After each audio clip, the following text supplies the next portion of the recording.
Welcome to episode 25 of the Skincare Teacher Beauty Tips Show. This episode is brought to you by my latest book, Winter Skin, the Seasonal Skincare Solution. It's a concise yet beautifully presented ebook you can download that makes skincare planning for winter an absolute breeze. As a special treat, discover links to exclusive free gifts valued at $24.43 within the pages. Use code POT20 at checkout to get 20% off. Simply visit yanaelston.com/courses and don't forget to find the link and details in the show notes. Hurry, this offer expires on January 31st, 2024. Your support means the world to me and I hope you enjoy reading every page of my book. Now, in this episode, I am joined by my daughter, Olivia, a skincare specialist, to discuss the Retinol Purge. We'll be sharing some great tips on how to avoid it and how to make the most out of your retinol serum. Have you ever experienced the Retinol Purge? Not everybody gets it, but the clients we have seen wish they were able to avoid it. If you are thinking of trying a retinol serum and want to know how to avoid the Retinol Purge, then this episode is for you. I hope you enjoy it and stay tuned to the end where I share my best tips for treating blackheads and filaments. Welcome to the Skincare Teacher Beauty Tips Show, brought to you by yanaelston.com. In this show, you will discover skincare and beauty tips that absolutely work. I'm Yana Elston, a qualified beauty therapist, skincare educator and blogger, and in this show, I will share my experts' insights into the best beauty treatments that will transform your skin. Tune in each week to learn how to look after your skin and manage skin conditions, including a sensitized skin, acne, aging, or pigmentation. Have you been considering using retinol in your skincare routine but were not too sure where to start? Or have you used retinol before and experienced a retinol purge? Well, we've got the answers for you. My name is Yana. I'm a skincare educator. And today I'm joined by Olivia, my daughter, who's also a skincare specialist at Mecca. Hi, Olivia. Hi, I'm so happy to be back. So, Mum and I have talked a lot about our experiences with customers and the excitement and nervousness around retinol. And a lot of people have been coming in lately wanting to try retinol. And I always like to start off by asking them, well, what do you want to achieve through retinol? To see if they really know what it is first and if it aligns with the goals that they have for their skin. So, Mum, let's start off. What is retinol? Okay, I think it's really important to understand what retinol is so that you understand when you should use it, how you should use it, and whose skins it benefits and who should really avoid it. So retinol is a very important ingredient in skincare, and it's usually used in serums. Sometimes it's used in creams. I've even seen it used in masks. And what retinol is, it's a form of vitamin A. And retinol is one of the ingredients that has been the most researched. There's been lots of clinical data behind retinol and the benefits of retinol on the skin. Now, originally the research was around treating acne and acne scarring. And later on, they've discovered that also it has many great benefits on sun-damaged skin, aging skin, and I've even seen it have great benefits on congested skin and even treating milia. But retinol is a very strong ingredient and it has to be treated with respect. Now, the good news is there are many products on the market and the dosage of retinol in skincare products can vary. There are products that go from very low retinol to very high. Now, in Australia, if you're watching us from Australia, in Australia, the highest percentage of retinol in a skincare product allowed, now pure retinol, is 1%. Now, I've seen some products that have 6%, but it's a complex. So they'll add other ingredients and then you would have to contact the manufacturer to find out actually how much percent of retinol, actual retinol's in there. But you would need to look at the ingredients and find out from skin specialists or from beauty therapists and in clinics and spas, what is the percentage and is it suited for your skin, right? That's right, yeah. And we've seen many things go wrong with retinol. I think that's right. I feel like there's so many customers who either have come in and they go, hey, I want a retinol, show me the best retinol. Or on the flip side, we get someone who comes in and says, I tried using retinol. I heard it does amazing things, but I've gotten the purge, I'm breaking out. And I have a story about that actually. Most recently, I had a customer come in and we were actually doing a makeup consult. I was helping her find a foundation for her, other stuff in her little makeup kit. And I ended up bringing up, mentioning somewhere along our conversation that I'm a skincare specialist. I think she said something like, working in a makeup store, you must love it if you love makeup. I'm like, I love makeup, but I'm so passionate about skin. Anyways, she decided to ask me about her skin. And what she said was that she had used one of our highest dosages of retinol, which was at 1%, as a serum because she heard lots of good reviews about it. Now, what she didn't realize was how you can incorporate it into routine, and she started using it every night. I found out through asking her about her history that she would also not cleanse it off in the morning as well, therefore exposing herself to sun with retinol on her face the next day, every day, because she was applying it every day. And this would naturally, as we'll go into a bit more, kind of start to weaken your skin barrier.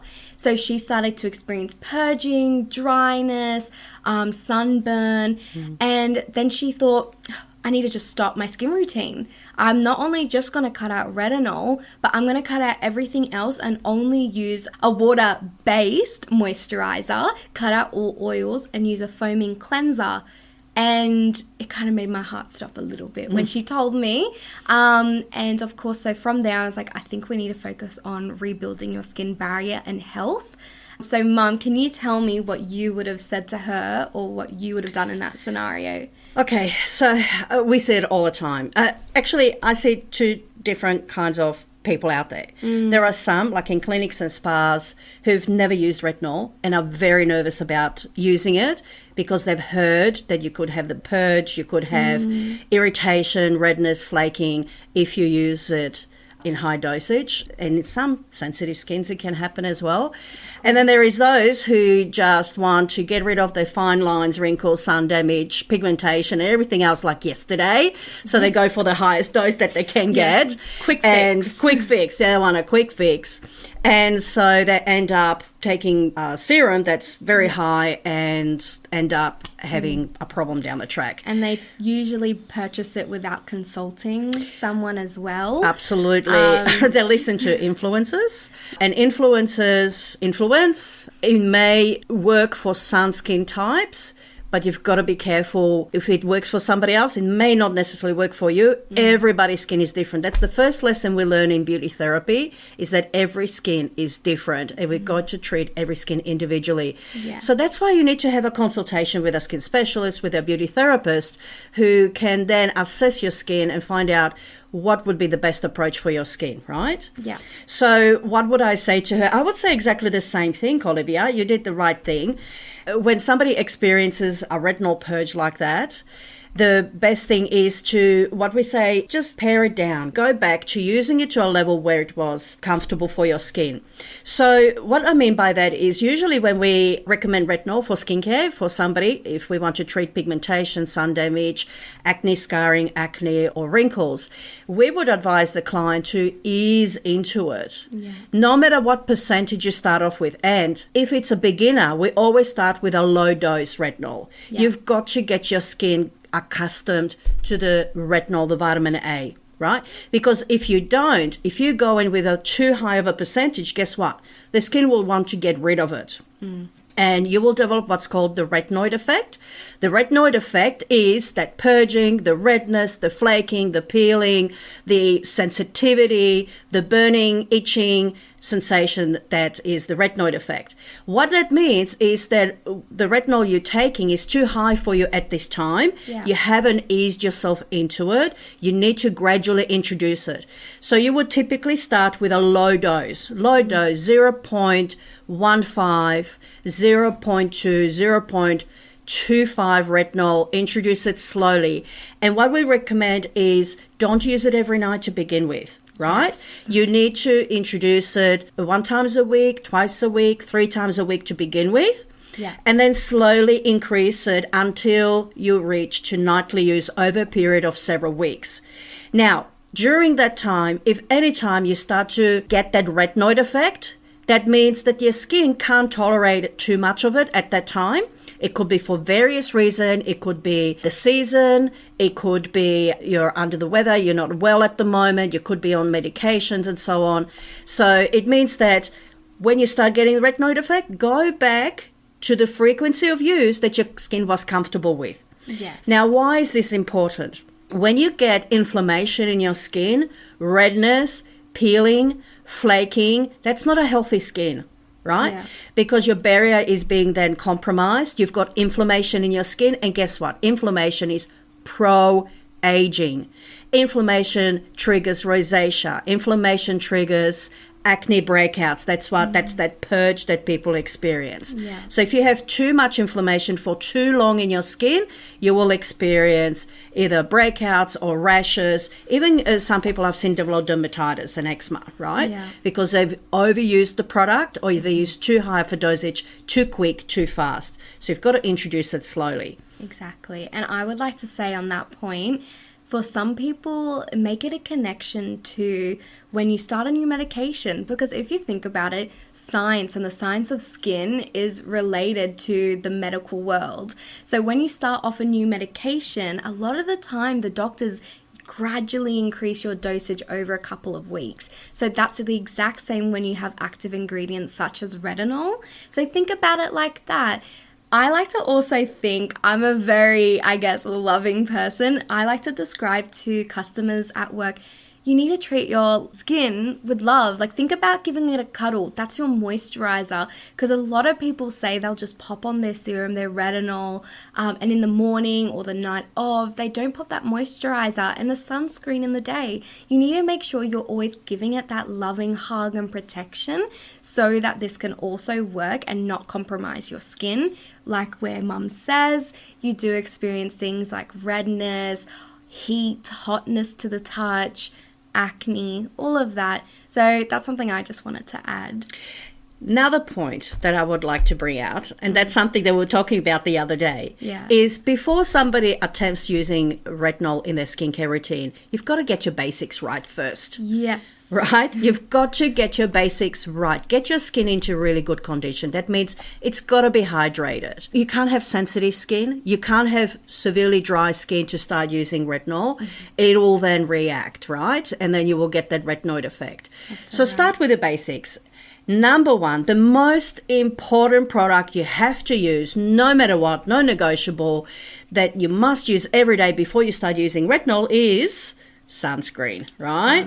Sunscreen, right? You've got to commit to using sunscreen. And I'm still coming across a lot of people who don't use sunscreen because they don't like the feel of it. That, it feels greasy or heavy. But would you agree there's just so many sunscreens out there now that are much better? I use one that I recommend to my clients. Yes. And even my sister, we went out for a walk on the beach yesterday and she forgot to bring her sunscreen. And she goes, I've got mine.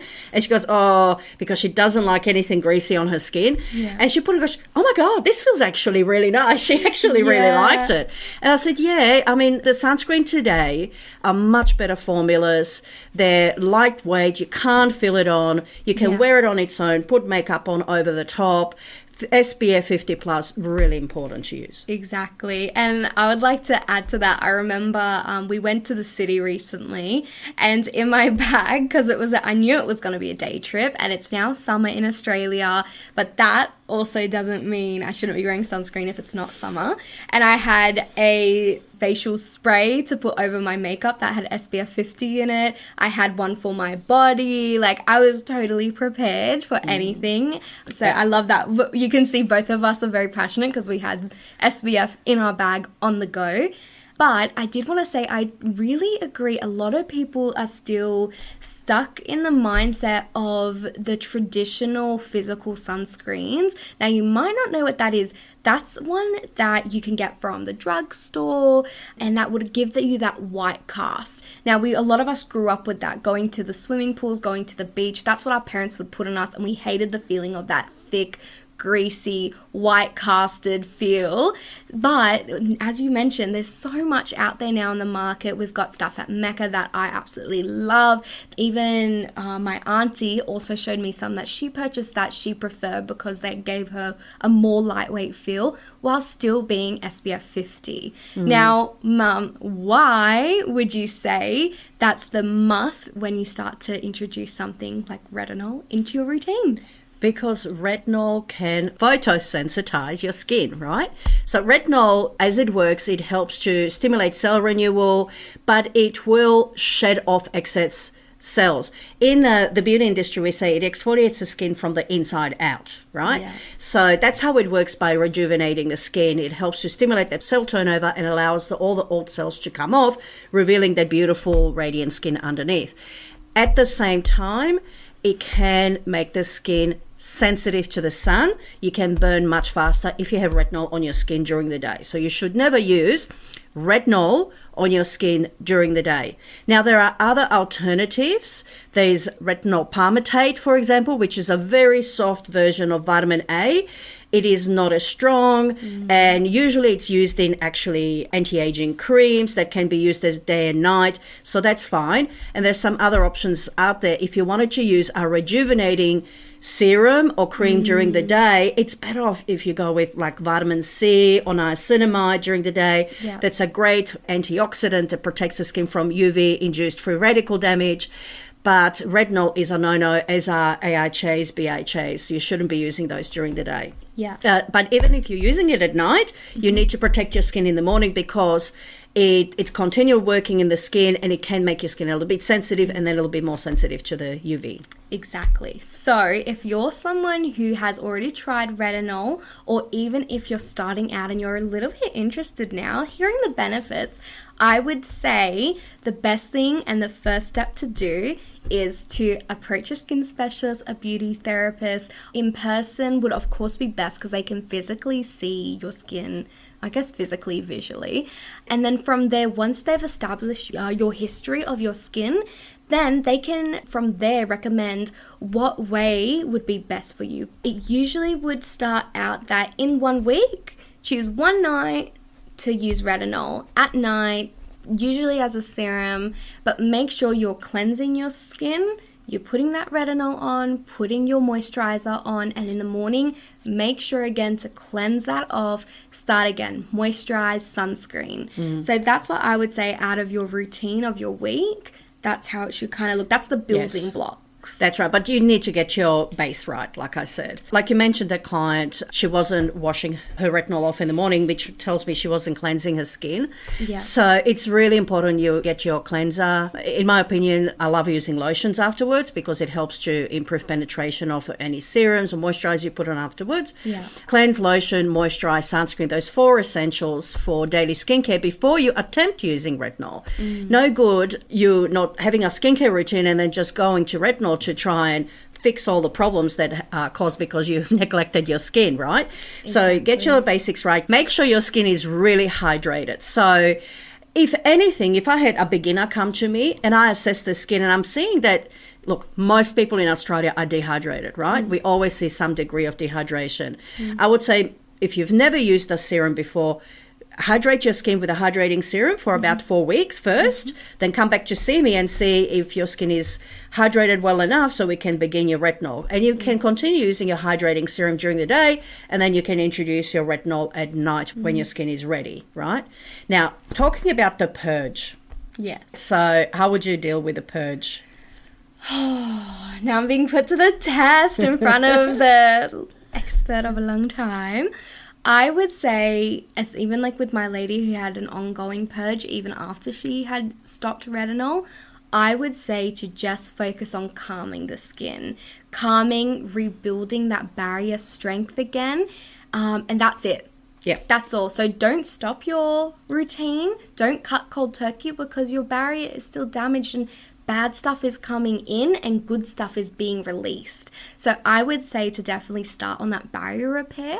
In our skin barrier, things that you'd want to focus on ingredients is ceramides, omegas, and Fatty acids. So that's the omegas, fatty acids, ceramides. The third one is cholesterol, actually. And cholesterol is not really used in skincare. I've seen some products use it, but not so much. So these are the 3 important ingredients in our skin to keep our barrier maintained, right? Yeah. So typically what people focus on is ceramides, they focus on omegas, and they focus on then hydration, right? So hyaluronic acid, other hydrating ingredients as well. What do you think? I would also suggest Centella asiatica. Yeah, Centella That's asiatica, beautiful. it's fantastic. When I was a beauty therapist in my early days, I used to do electrolysis, and we used to recommend Centella asiatica as a gel on people post-electrolysis to prevent scarring. So it's very good for healing. Yeah. It's calming and soothing, great on acne as well. So that's a great ingredient as our option. I would exactly do that. Focus on calming and soothing. So with calming and soothing, you can actually build a whole skincare routine around it, right? So you can have a calming, soothing cleanser, lotion, calming, soothing moisturizer, barrier repair, and I would introduce a mask. I think masks are underrated. Yes. Masks are like the first aid treatment for the skin. When the skin's not feeling right, you can pop a mask on and it gives you that instant result, makes your skin feeling much better instantly. Yeah. But if you're experiencing a retinol purge, number 1, first try reducing the frequency of use. So instead of using it every night, reduce it to 2 or 3 times a week first and see how your skin goes. If you're still having problems, then probably that retinol is too strong. You need to reduce the percentage of the retinol product. So getting a milder form of retinol and trying that out. And of course, you just talk to a beauty therapist, talk to a skincare specialist, because they know the products, they know the ingredients, they understand the skin, so they'll be able to guide you in the right direction. Exactly. I would say that's beautifully well said. I think there should be no fear or anxiety around trying retinol, using it. If your skin's reacted a bit poorly, that's okay. Let's see how we can fix it for you. There's always something that can help. Like, don't give up on your skin. It loves you and it needs that love back, that TLC. So that's what I would say. She's my little hippie daughter there. Love your skin, guys. It's alive. It's an organism. Organism? It's a live organism, yeah. I forgot and it's if that an was the right organ. word. Yeah, well, we were an organism. It's the an biggest organ. Anyway. Anyway, that goes into the bloopers. All right. Well, I hoped that helped. If you have any other questions, please pop them in the comments below, or you can reach out to me directly, Jana Elston, on Instagram or on Facebook. You can just search for me, Jana Elston. Thank you very much, and we'll see you next time. Bye for now. And now, let's have a quick chat about how you can get rid of blackheads and congestion. Do you have blackheads and filaments? You know, the blackheads on the nose and filaments around the chin that feel spiky and rough? Well, that's all dead cell buildup. Oil flow, dead cells clump together, block the pores and cause the buildup. So the best way to treat that is to have a good cleansing routine to make sure you balance the oil. You need to exfoliate once or twice a week to remove the dead cell buildup, and you need to use a deep pore cleansing products once or twice a week, which is based on enzymes to help it break all down and clear the pores. And then finally, you need to moisturize with a good hydrating moisturizer. Why? A hydrated skin exfoliates itself more effectively, so hydrating and moisturizing is really important. Thank you for listening. I hope you enjoyed this episode. Be sure to subscribe to this podcast and tune in each week for the latest beauty news and trends. If you have any comments or questions, you can connect with me on my Instagram account at Jana Elston. That's JANAELSTON. You will find the link in my show notes. Until next time, have a beautiful week.